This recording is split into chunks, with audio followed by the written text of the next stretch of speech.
Hi again, this is Mike, the philosopher engineer. Today, we'll talk about the theme of the week. The theme of the week here is optimized performance. It's one of the things that matters the most, is really to see the whole company perform well. That means the teams perform well, the entire company performs well. Whether it's making products, having happy customers, seeing the right growth, building efficiencies, etc. So that's our focus for the week. And there's a couple key elements. I'll just kind of go through these. I think these are really important when you're optimizing performance. One is you're getting feedback all the time. You actively solicit feedback in a proactive way from the customer, from the people in the company, from all the stakeholders to see what they're happy with and where they'd like to see some improvement. So continuous feedback leads to continuous improvement. It's a great habit. The other is vision, and that is to not just have vision, but to update it, maybe revisit that vision, make sure that's in alignment with your largest goals for the company. Then you need the strategy, and you're updating strategy every year, maybe every quarter. And that strategy is first a business strategy, but it has to be translated to be a people strategy.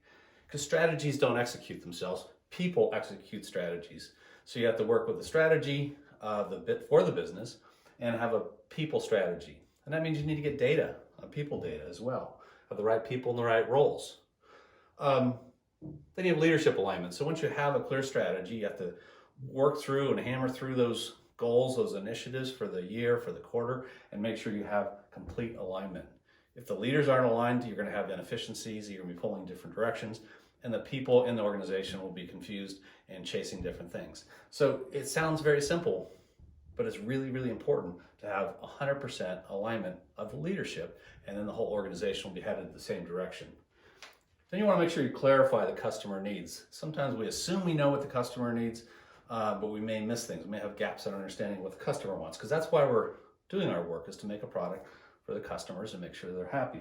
So that's also where feedback comes in, clarifying those customer needs, making sure they're in alignment with the goals of the project or the product. Then mobilizing the teams.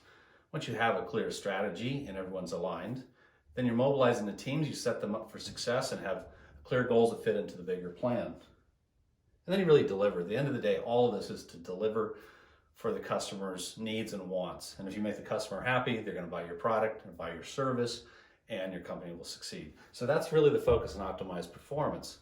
And that requires clarity on the technical side, clarity on the development and the work, but also clarity on the people data and aligning the right people in the right positions and setting them up for success.